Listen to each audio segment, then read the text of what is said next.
సమయంలో ఇంతవరకు మనం ప్రభుని స్తుతించి ఆరాధించాం.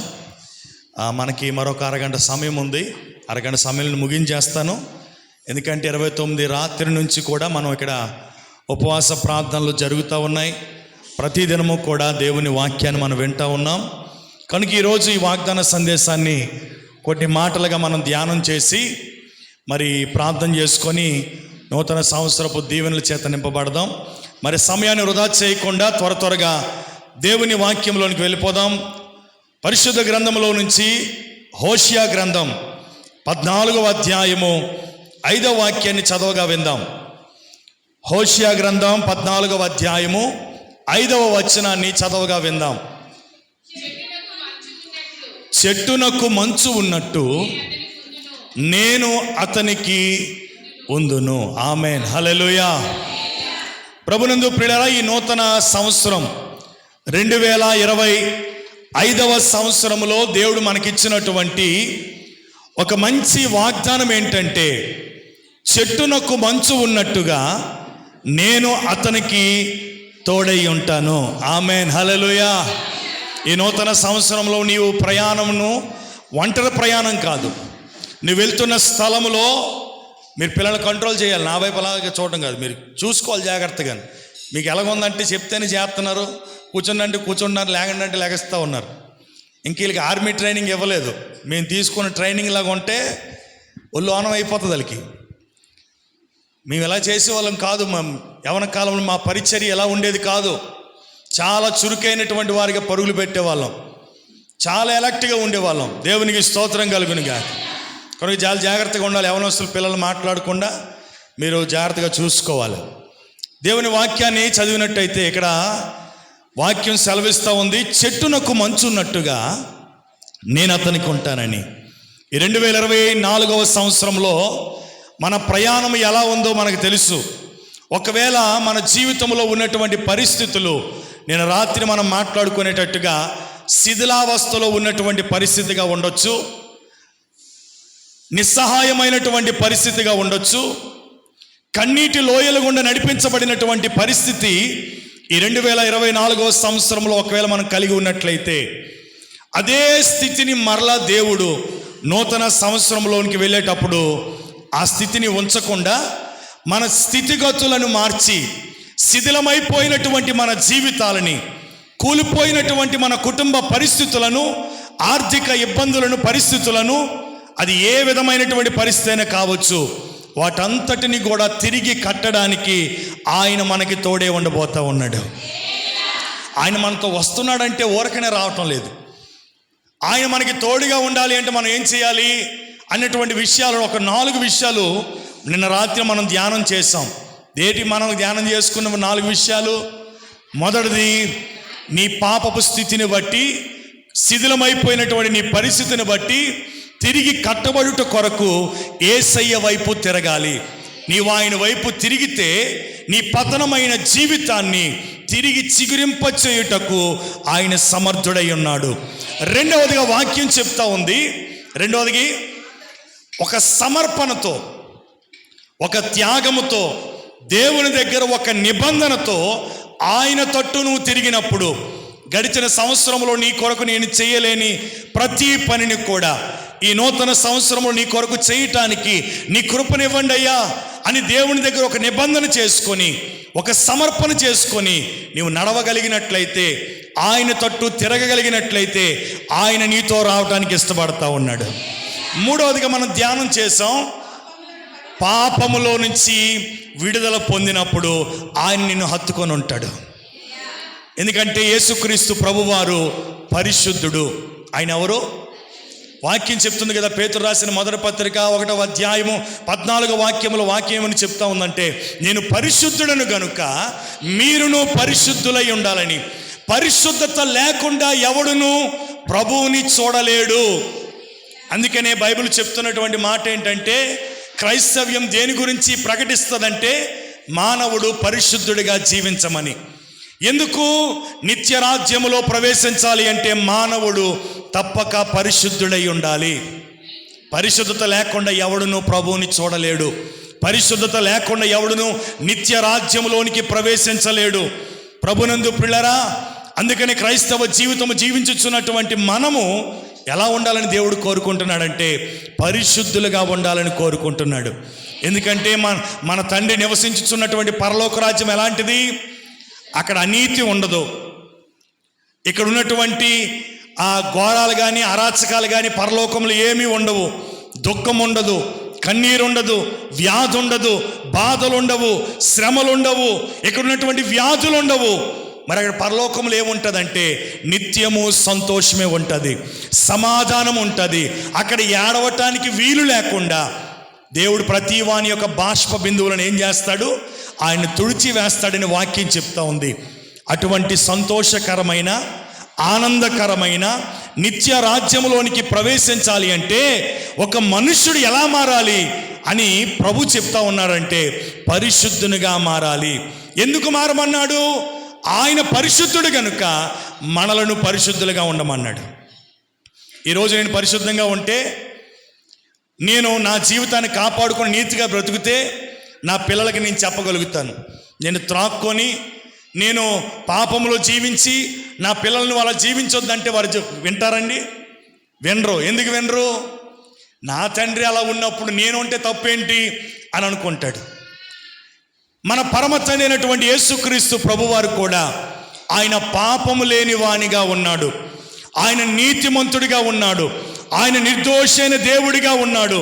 కనుక తన పిల్లలమైనటువంటి మనకని చెప్తున్నటువంటి మాట ఏంటంటే, మీరందరూ కూడా నా యొద్దకు వచ్చి నివసించటానికి మీకేం కావాలి?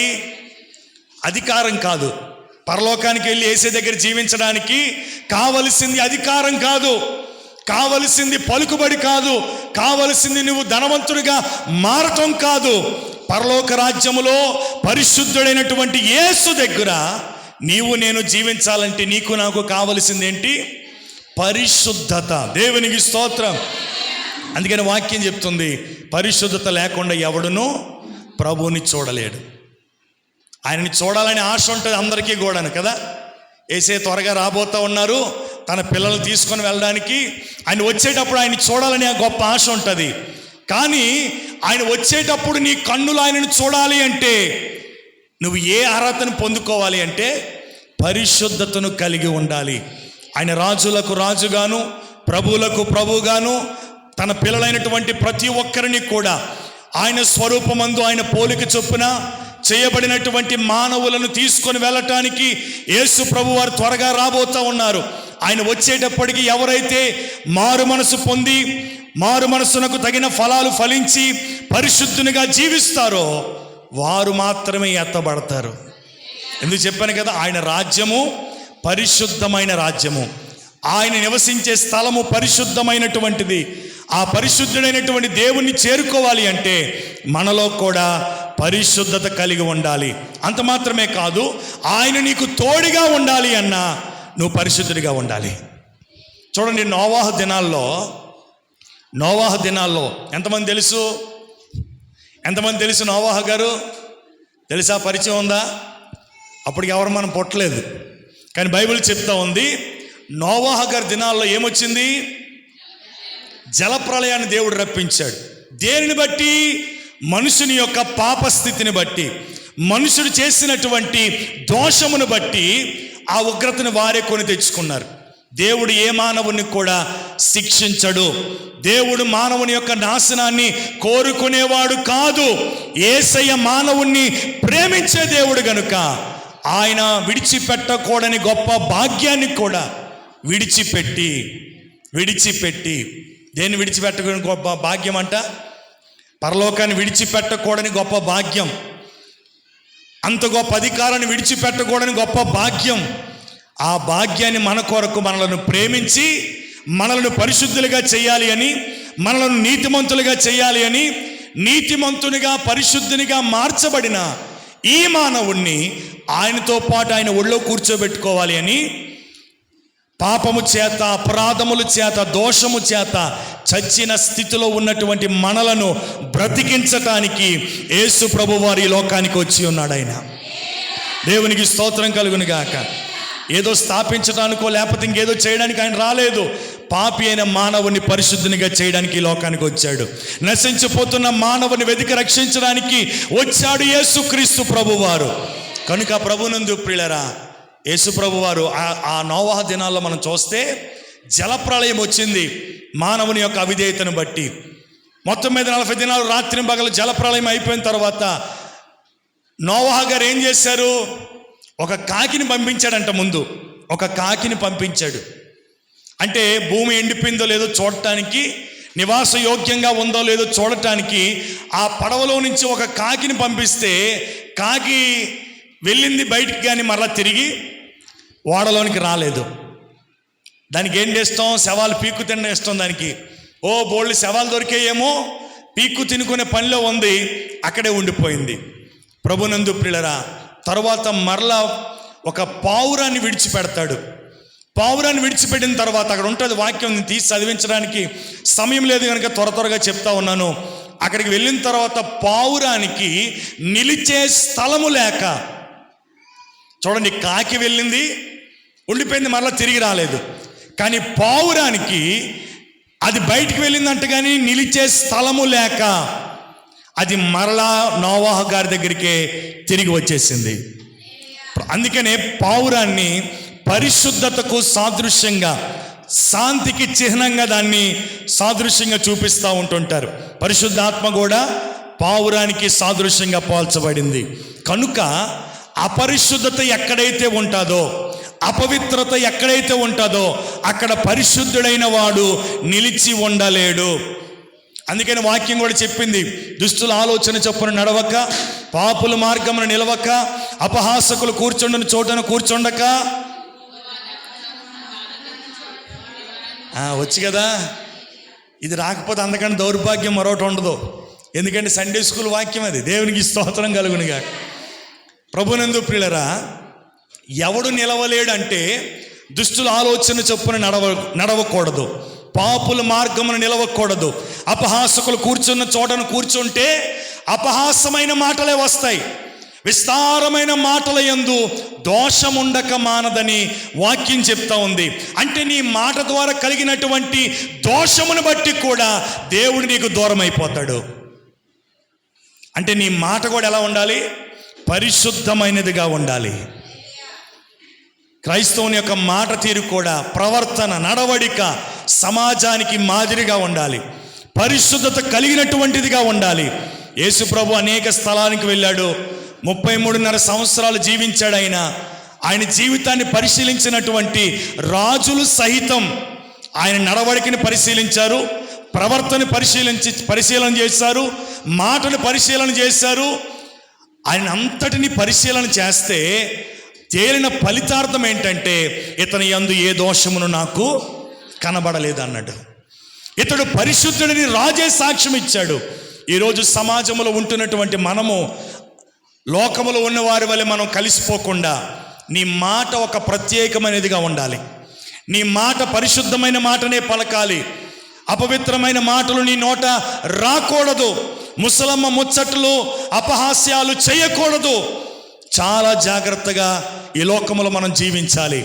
ఎందుకంటే ఆయన నీతో మంచు వలె ఉండాలి. అంటే చెట్టునకు మంచు ఉన్నట్టుగా ఆయన నీతో ఈ 20-25 సంవత్సరం అంతా ఉండి నీకు జయం అనుగ్రహించాలి అంటే, నీ పరిస్థితులను మార్చాలి అంటే, శిథిలమైన నీ స్థితిని తిరిగి కట్టాలి అంటే ఆయన నీతో ఉండాలి. ఆయన నీతో ఉండాలి అంటే నీ ప్రతి అణువణువును కూడా పరిశుద్ధతను కలిగి ఉండాలి. ఎందుకంటే పరిశుద్ధత ఎక్కడైతే కలిగి ఉంటుందో వారితోనే దేవుడు ఉంటాడు. దేవునికి స్తోత్రం కలుగునుగాక. ప్రభునందు పిల్లలు, ఇక్కడ దేవుని యొక్క వాక్యాన్ని చూసినట్లయితే 133వ కీర్తన, త్వరగా ముగిద్దాం, చదవండి. 133వ కీర్తన 3వ వచనాన్ని చదువుదాం. ఏంటి మంచు? సియోను కొండల మీదకి దిగివచ్చు, హెర్మోను మంచు వలె ఉండును, ఆశీర్వాదమును శాశ్వత జీవమును అచ్చట ఉండవలెనని యెహోవా సెలవిచ్చి ఉన్నాడు. చప్పలు కూడా దేవుని స్తోత్రం చెల్లిద్దాం. హల్లెలూయా. ప్రభునందు ప్రియులారా, ఈ 133వ కీర్తన ఐక్యతకు, జయరాజ్, ఐక్యతకు సాదృశ్యంగా చూపిస్తూ ఐక్యతను కలిగి ఒక మనుషుడు ఉంటే అక్కడ ఏముంటుందో ఈ 133వ కీర్తనలో వాక్యం స్పష్టంగా చెప్పింది. ఇప్పుడు ఈ మంచు నీ మీద కురవాలి అంటే, ఈ మంచు నీకు తోడుగా ఉండాలి అంటే నీలో ఏముండాలి? ఐక్యత ఉండాలి. మొదటిది పరిశుద్ధత ఉండాలి, రెండవది ఐక్యత ఉండాలి. చెప్పండి, ఏం కలిగి ఉండాలి? సహోదరుల ఐక్యత కలిగి నివసించుట ఎంత బాధ కదా, ఎంత బాధ. సహోదరుల ఐక్యత కలిగి నివసిస్తే ఎంత బాధ కదా. ఈ 2024 సంవత్సరం అంతా నీవు ఐక్యతను కోల్పోయావు. సహోదరుల మధ్య ఐక్యత లేదు, ప్రేమ లేదు, సమాధానం లేదు, ప్రేమ చల్లారిపోతూ ఉంది. కనుక 2025లోనైనా సరే నీ మీద ఆ మంచు కురవాలి అంటే, ఏ మంచు అది? హెర్మోను మంచు నీ మీద కురవాలి అంటే, ఆ మంచు నీకు తోడుగా ఉండాలి అంటే, ఆ మంచు నీతో ఉంటే ఆశీర్వాదము, శాశ్వత జీవాన్ని నువ్వు పొందుకుంటావు. కనుక ఆ మంచు నీకు ఉండాలి అంటే నువ్వేం చేయాలి? నీలో ఏం కనిపించాలి? దేవునికి ఐక్యత కనిపించాలి. నేను చాలాసార్లు చెప్తాను కదా, ఒక 5 ఆవులు కథ. 5 ఆవులు కలిసి ఉన్నంత వరకు కూడా పులి కానీ సింహం కానీ ఏదొచ్చినా సరే వాటిని ఏమీ చేయలేకపోయింది. కానీ ఒకటి విడిపోయిన తర్వాత, ఏ దారినది చెదిరిపోయిన తర్వాత ఈజీగా వచ్చి ఒక్కొక్క దాన్ని చీల్చి చంపేశాయి. ఐక్యతలో గొప్ప బలం ఉంటుంది. కనుక ప్రభునందు ప్రియులరా, మన శత్రువైనటువంటి సాతానుడు, అపవాది ఎవరిని మృంగుదునా అని గర్జించు సింహము వలె వాడు తిరుగుతూ ఉన్నాడు. వాడికి దొరకకుండా మనం ఉండాలి అంటే సహోదరుల మధ్య ఏం కలిగి ఉండాలి? ఐక్యత కలిగి ఉండాలి. ఎక్కడైతే ఐక్యత ఉంటుందో అక్కడ ఆశీర్వాదం ఉంటుంది. ఎక్కడైతే ఐక్యత ఉంటుందో అక్కడ శాశ్వతమైన జీవం ఉంటుంది. కనుక ఈ నూతన సంవత్సరంలో నీవు ఆశీర్వదించబడాలి అంటే ఏదో నేను వచ్చి ప్రార్థన చేసేస్తే ఆశీర్వాదం కాదు. ఆశీర్వాదం ఎప్పుడు వస్తుందో తెలుసా? ముందున భోజనం పెట్టుకుంటే కడుపు నిండిపోదు. ఏం చేయాలి? కలుపుకొని తినాలా. ముందు పెట్టుకున్నాడు మంచి ప్లేట్తో, ఇప్పుడు భోజనం పెడతాం, ముందు పెట్టుకొని చూడండి, అలాగా కడుపు నిండుతుందా? నిండదు. ఏం చేయాలి? తినాలి. అలాగే ఆశీర్వాదం ఉంది, కానీ దాన్ని పొందుకోవటానికి మనము అర్హతను సంపాదించుకోవాలి. ఏంటి అర్హత అంటే, మొదటిది పరిశుద్ధత. చెప్పండి, మొదటిది. రెండవది ఐక్యత. దేవునికి స్తోత్రం కలుగును గాక. మూడవదిగా చెప్పి నేను ముగిస్తాను. చూడండి, మంచు మరి ఇంకో దేనితో సాదృశ్యంగా పోల్చబడిందంటే, ద్వితీయోపదేశకాండము 32వ అధ్యాయము 2వ వాక్యాన్ని చదువుదాం. ద్వితీయోపదేశకాండము 32వ అధ్యాయము 2వ వచనం. నా ఉపదేశము వానవలే కురియును, నా వాక్యము మంచు వలెను. దేవునికి స్తోత్రం కలుగును గాక. ఇంకా వాక్యము మంచు దేనితో పోల్చబడిందంటే వాక్యము చేత పోల్చబడింది. కనుక ఎవరి హృదయములోనైతే దేవుని వాక్యం ఉంటుందో, ఎవరైతే దేవుని వాక్యాన్ని బాగుగా చదివి వాక్యానుసారంగా వారు జీవిస్తారో వారి జీవితాలు వర్ధిల్లుతాయి. వాక్యమయ్యున్న దేవుడు వారితో ఉంటాడు. చెప్పాను కదా మీకు చాలాసార్లు, నాకు కొంత యవన కాలం వరకు, డిగ్రీ చదువుతున్నంత వరకు పెద్దగా భక్తి జీవితం ఏం కాదు. వెళ్తూ ఉన్నాం, దేవుని సన్నిధిలో కొనసాగుతూ ఉన్నాం, కానీ అంత లోతైనటువంటి అనుభవం నాకు లేదు. కానీ దేవుడు ఎప్పుడైతే పరిచర్యకు పిలిచాడో, సమస్తాన్ని విడిచిపెట్టిన తర్వాత దేవుని వాక్యాన్ని చదవటం ప్రారంభించాను. ఉపవాసం ఉండి ప్రార్థనలు చేస్తాం కదా. ఉపవాసం ఉన్నప్పుడు ఏం చేస్తాం? ప్రార్థనలు చేస్తారా? ఉపవాసం ఉందని చెప్పేసి పడుకుంటారా? కొంతమంది దీన మోకాలు పెట్టుకొని పుల్లు నూనె రాసేసి ఆదం కారినట్టు, అంటే ఆడి మీద జాలి కలిగేయాలి. ఉపవాసం ఉండి ఏం సాధించేశాడు అన్నట్టు ఫీలింగ్ అనమాట. ఉపవాసం ఉన్నామంటే ఏం చేయాలి? దేవుని సన్నిధిలో ఇటు అటు తిరగక దేవుని సన్నిధిలో ఉండి ప్రార్థన చేయాలా. ఉపవాసం ఉండి ఇటు అటు తిరిగావు అనుకో, జ్యూస్ షాప్కి వెళ్ళగానే జ్యూస్ తాగాలనిపిస్తుంది. నీకు నువ్వు అనుకుంటావు లిక్విడే కదా, పర్లేదు అనుకుంటావు. ఇంకా కొంత దూరం వెళ్తే సలవ చేస్తుంది, లస్సీ తాగదాం అనిపిస్తుంది. మొత్తం లిక్విడ్ అంతా నింపేసుకుంటే అది ఉపవాసం ఎలాగా అవుతుంది? డైట్ అవుతుంది. కానీ నువ్వేం చేసినట్టు? డైట్ చేస్తున్నట్టు. ఉపవాసం కాదు అది. మేము ఉపవాసాలు చేసేటప్పుడు ఇంటి దగ్గర చేసేవాడిని కాదు. మా సంఘములో, ఆత్మీయ సంఘములో, చర్చిలోనే 21 రోజులు మంచినీళ్ళు తాగి ఉపవాసాలు చేశాను. కాకపోతే అడగండి, మా అమ్మగారు ఎక్కడ ఉన్నారు కదా, ఇంటికి వెళ్ళలేదు. ఉపవాసం ముగించిన తర్వాత నీరసంగా ఉంటే మా పాస్టర్ గారే, మా అయ్యగారే ఒక వ్యక్తిని తోడిచ్చి బండి మీద ఇచ్చి పంపించేవారు ఇంటికి. 21 రోజులు కూడా బిందె నీళ్ళు పెట్టుకొని ఉపవాసం ఉండి ప్రార్థన చేసాం. దానివల్ల వచ్చిన ప్రతిఫలం ఏంటంటే బలమైన దేవుని అభిషేకాన్ని పొందుకున్నాను. రోగుల మీద చేతుల నుంచి ప్రార్థించినప్పుడు స్వస్థతలు ఎలా పొందుకున్నాం? ఉపవాస ప్రార్థన. దేవునికి స్తోత్రం. ఈ వాక్యం చెప్పడం కూడా నాకు తెలియదు మొదట్లో. పాఠం వచ్చి కానీ వాక్యానుభవం నాకు లేదు. దేవుని దగ్గర అడిగాను, ప్రభా నాకు వాక్యాన్ని నేర్పించు, వాక్శక్తి నువ్వు అని దేవుని దగ్గర ప్రార్థించినప్పుడు దేవుని దగ్గరే అడిగి పొందుకున్నాను. ప్రభునందు ప్రియులారా, ఉపవాసం ఉండి ఎలాగైతే ప్రార్థన చేస్తామో, నేను రాత్రులు ఎక్కువగా ఉపవాసం ఉండి రాత్రులు మొదలుపెట్టానంటే బైబిలు మరి ఎంతవరకు చదివి ఉన్నావు, తెల్లవారులు అయిపోయేది. అలా ఎన్నోసార్లు పూర్తి చేయడానికి దేవుడు కృపనిచ్చాడు. ఆ వాక్యం హృదయంలో ఉంది కాబట్టి బైబిల్ మూసినా చెప్పేస్తాను. ఈరోజు బైబిల్ మీరు తెరిచి ఆదికాండం అనగానే ప్రకటన ఎదుగుతున్నారు. తీస్తారా? మీకు ఒక కిచి పెట్టాలా? నహూము గ్రంథం ఎక్కడ ఉంది? తీస్తారా? మత్తయి సువార్త ఎక్కడ ఉంది? తీస్తారు. ప్రభునందు ప్రియులారా, వాక్యాన్ని బాగా చదవాలి. వాక్యాన్ని బాగా చదివితే వాక్యం చెప్తుంది, యవనస్తులు దేని చేత తమ నడతను శుద్ధి చేసుకుంటారంటే దేవుని వాక్యము చేతనే కదా.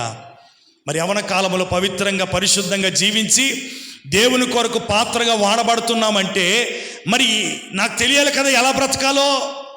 వాక్యాన్ని హృదయంలో నింపుకుంటే వాక్యం ఎక్కడ ఎలా ప్రవర్తించాలో, ఎక్కడ ఎలా నడవాలో, ఎవరితో ఎలా మాట్లాడాలో, ఎలా నడవడికి నడుచుకోవాలో ప్రతిదీ కూడా ఆ వాక్యం హృదయంలో ఉంటుంది కనుక వాక్యమే మనకి నేర్పిస్తుంది. అందుకే ఫుల్గా మనం ఏం చేసుకోవాలి? వాక్యాన్ని లోడ్ చేసుకోవాలి హృదయంలో. ఈ నూతన సంవత్సరంలో, గడిచిన సంవత్సరంలో మీరందరూ మాటిచ్చి మాట తప్పిపోయారు. మీరు మర్చిపోయారు అనుకుంటున్నారేమో. నేను మర్చిపోలేదు. సంవత్సరం అయింది కానీ నేను మర్చిపోలేదు. ఏంటి? అందరు బైబిల్ చదివేస్తామన్నారు. బైబిల్ సంవత్సరంలో పూర్తి చేస్తామన్నారు. ఎంతమంది పూర్తి చేశారు? పూర్తి చేయలేదు. ఈసారి నేను సంవత్సరం టైం ఇవ్వను, 3 నెలలు టైం ఇస్తాను. మీరు బైబిల్ పూర్తి చేస్తే ఒక చక్కని బహుమానాన్ని మీకు ఇస్తాను. బైబిల్ చదవడం పూర్తి చేయాలా? నేను చూడడం మీకు చెప్పను, మీరే మనస్పూర్వకంగా వచ్చి నేను బైబిల్ చదివానని చెప్పే సాక్ష్యాన్ని, దీనివల్ల మీకు మేలు కలుగుతుంది. దేవునికి స్తోత్రం కలుగును గాక. అది మిమ్మల్ని ప్రోత్సహించడానికి చెప్తా ఉన్నాను. వాక్యాన్ని చదివితే అది మన నడతలను శుద్ధి చేస్తుంది. ఆ వాక్యం మన త్రోవలకు వెలుగుగా ఉంటుంది. ఏది మంచో ఏది చెడో తెలుసుకోవడానికి తగినటువంటి జ్ఞానాన్ని ఇస్తుంది దేవుని వాక్యం. ఈరోజు నాకు లోక సంబంధమైన జ్ఞానం పెద్దగా లేదు, కానీ దైవ సంబంధమైనటువంటి జ్ఞానాన్ని దేవుడు నాకు ఇచ్చాడు. ప్రభునందు ప్రియులారా, ఆ జ్ఞానమే మనల్ని నడిపిస్తుంది. దైవికమైన జ్ఞానాన్ని ప్రతి ఒక్కరూ పొందుకోవాలి. దైవ సంబంధమైన జ్ఞానాన్ని పొందుకోవాలి. ఈ లోక సంబంధమైన జ్ఞానము ఒక దినం అంతరించిపోతుంది, కానీ దైవ సంబంధమైన జ్ఞానము నిన్ను ఆయన ఎదుట నిలవబెడుతుంది. అనేకులను నడిపించే సాధనముగా, మాదిరిగా నేను చేస్తుంది. కనుక ప్రభునందు ప్రియులారా, వాక్యాన్ని చదివినటువంటి, జాగ్రత్తగా వినండి, ముగింపులోకి వచ్చాను. వాక్యాన్ని ధ్యానించినటువంటి, వాక్యాన్ని చదివినటువంటి ఇస్సాకు ఏం పొందుకున్నాడు? 100 అంతుల ఆశీర్వాదాన్ని పొందుకున్నాడు. చెప్పాను కదా, మీకు వాక్యం తెలియదు కాబట్టి, చదవట్లేదు కాబట్టి బైబిల్ని. ఏం పొందుకున్నాడంటే ఏదో పొందుకున్నాడు ఏమన్నట్టుగా చూస్తున్నారు మీరు. భూ సంబంధమైనవి ఏవి పొందుకోలేదు. ఇస్సాకు పొలములో ధ్యానింపవెళ్ళగా ఆయన 100 అంతులుగా దీవించబడ్డాడని ఆది కాండములో దేవుని యొక్క వాక్యం చెప్తా ఉంది. సమూయేలు దేవుని మాటను వినేవాడు, దేవుని మాటను ధ్యానించేవాడిగా ఆయన ఉన్నాడు కనుక ఆయన ప్రవక్తగా స్థిరపడ్డాడు, ఘనతను పొందుకున్నాడు. దేవుని వాక్యాన్ని నువ్వు బాగా చదివితే, దేవుని వాక్యానికి నువ్వు ప్రథమ స్థానాన్ని ఇస్తే, ఆ వాక్యం నిన్ను నీ ఉన్న స్థితిలోనే నిన్ను ఘనత పొందేటట్టుగా చేస్తుంది. దేవునికి స్తోత్రం కలుగును గాక.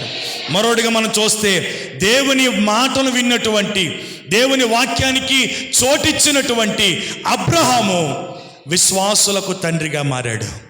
ఈరోజు అటువంటి నూరంతుల ఆశీర్వాదం, అటువంటి శాశ్వతమైన జీవం నీలో ఉండాలి అంటే, నీతో ఉండాలి అంటే ఆ ప్రభు నీతో సహవాసం చేయాలి.